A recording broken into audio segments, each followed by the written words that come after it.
Hi, I'm Dr. Jim Zoval, a professor of chemistry at Saddleback College. You're about to watch one of my video lectures. If you like this lecture, you can get the entire Allied Health General Organic and Biochemistry course from the website address you see on the screen right now. Be sure to type the underscore between VOD and pages in this address. Enjoy the video.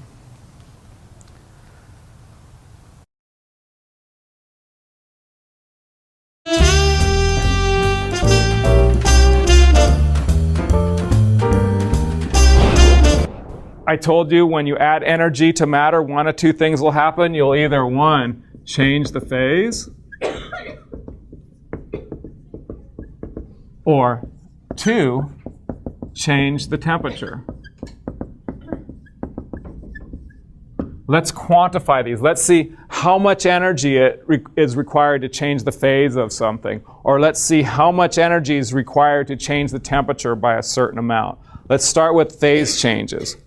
If we want to quantify or predict how much energy will be required to change the phase of a certain material, what we're going to do is we're going to first look up in a table a property of the substance called the heat of fusion of this substance.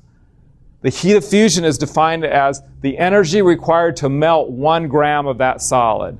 It's a positive energy because to melt, you're putting energy in. If you want to figure out how much energy is released when you go from liquid into solid, you just change the sign of this. Change the sign to negative for freezing, because one you're putting energy in, the other you're removing energy.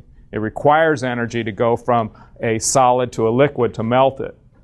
To freeze it, you have to remove energy. And remember, we defined energy as saying positive when you're adding it to a system, negative when you're removing it from a system.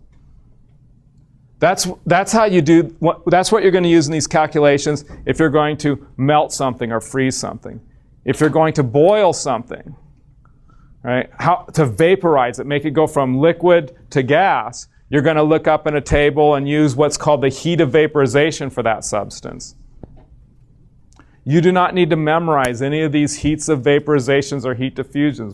If you need them on an exam, I'll give you a table like this, or I'll give you the values. Again, doing the reverse, going from a gas to liquid, you're going to remove energy. You just change the sign. That's how much energy would be required to go from 1 gram of the gas to 1 gram of the liquid of that particular substance. Notice it depends on the substance. It's a fundamental property of that substance. These are determined experimentally and tabulated. If I haven't told you how to do the calculation, I just said we're going to need to look up this value to do it. Here's how you do the calculation. The energy change is equal to the mass. It depends on how much stuff you have there, how much you want to melt or how much you want to evaporate, times that value, the heat of fusion or the heat of vaporization. Here it is in words. Let's put it in a mathematical equation. Change in energy. Delta means change in. When you see delta, that means the change in energy. How much energy do you need to add or how much energy do you need to remove? Change in energy for a phase change equals how much the mass of the substance times the heat of fusion or heat of vaporization, depending on which change you're doing. So let's put that here so remember it. When we're changing the phase, use this equation. Mass times the heat of fusion or the heat of vaporization.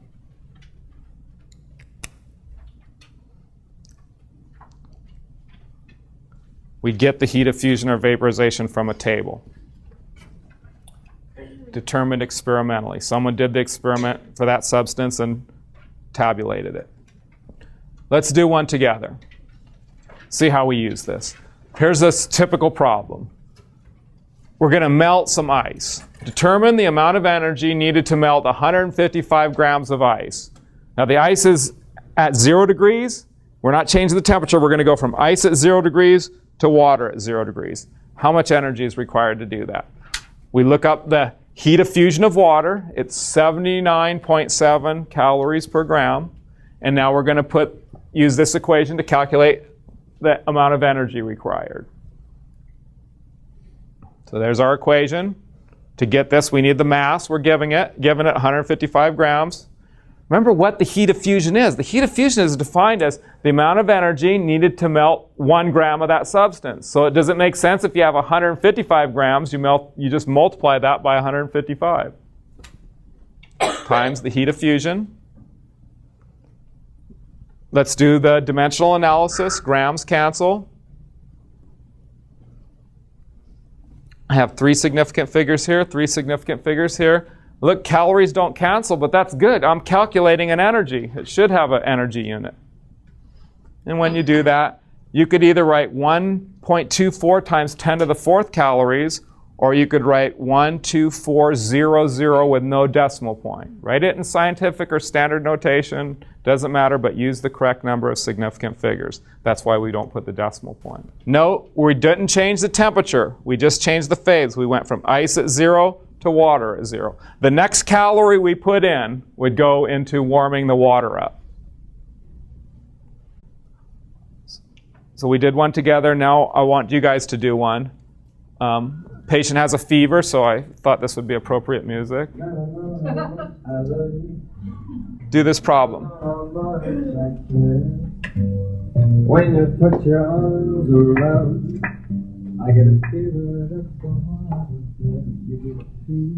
If you're watching the video, click pause and work on the problem.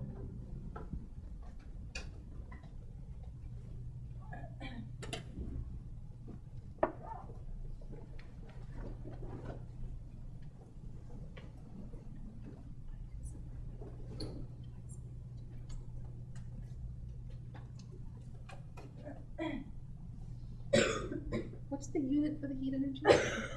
Sorry? What's the unit for the heat energy? Unit for heat energy is an energy unit. So it'd just be either calories or joules. Yeah, depending on what table you use, some of the values you'll get are calories per gram. Some of the values are joules per gram.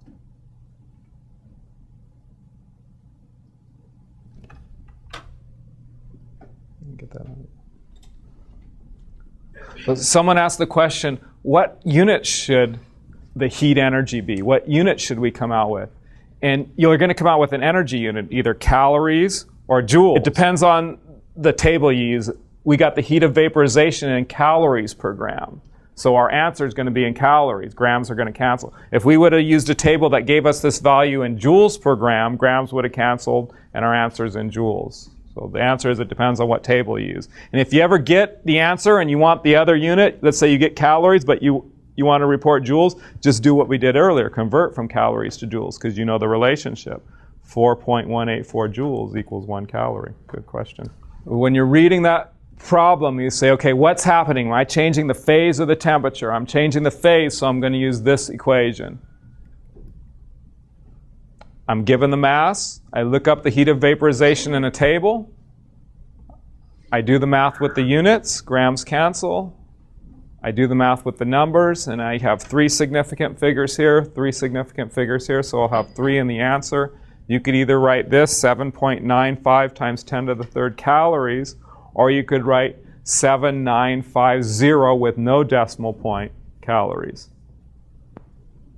No, we're not changing the temperature, we're just converting the phase. The next calorie we put in would go into heating the gas. Hi, I'm Dr. Jim Zoval. If you like this video and you'd like to get the entire course or just some of the chapters on video, I have the entire course in video lectures at the website you see on the screen right now. They're available on demand. The period of the rental is for a full year, so you'll have this video through the entire course. You could watch it as many times as you want, whenever you want. Happy studies.